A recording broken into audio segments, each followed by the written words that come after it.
தமிழராட்சி பார்த்துட்டு இருக்க எல்லாருக்குமே வணக்கம். சீமான் அவர்கள் இப்போ ஏற்கனவே என்ன சொல்லியிருந்தார் அப்படின்னு பார்த்தீங்கன்னா, நான் 6 மாதம் மௌன விரதம், நான் 6 மாதம் எதுவுமே பண்ண மாட்டேன், ஆனால் 6 மாதத்துக்கு அப்புறம் இறங்கி அடிப்பேன் அப்படின்னு சொல்லிட்டு சீமான் அவர்கள் சொல்லியிருந்தாங்க.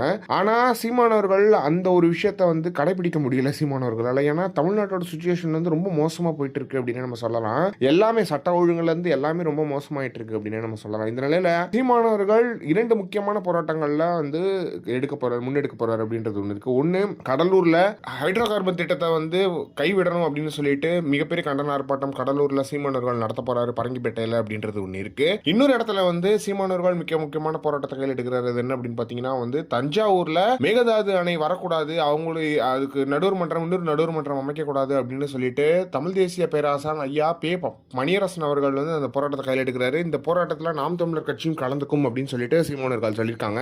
சீமானவர்களும் சரி ஸ்டாலின் அவர்களும் சரி சொன்னது 6 மாசம் டைம், உனக்கு 6 மாசம் டயத்தில் நீ ஒழுங்காக பண்ணலை அப்படின்னா உன்னை வச்சு செய்வோம் அப்படின்னு தான் 2 பேருமே சொல்லியிருந்தாங்க. ஆனால் இந்த 2 மாதமே தாங்க முடியாத சுச்சுவேஷனில் தமிழ்நாடு போயிட்டு இருக்கு.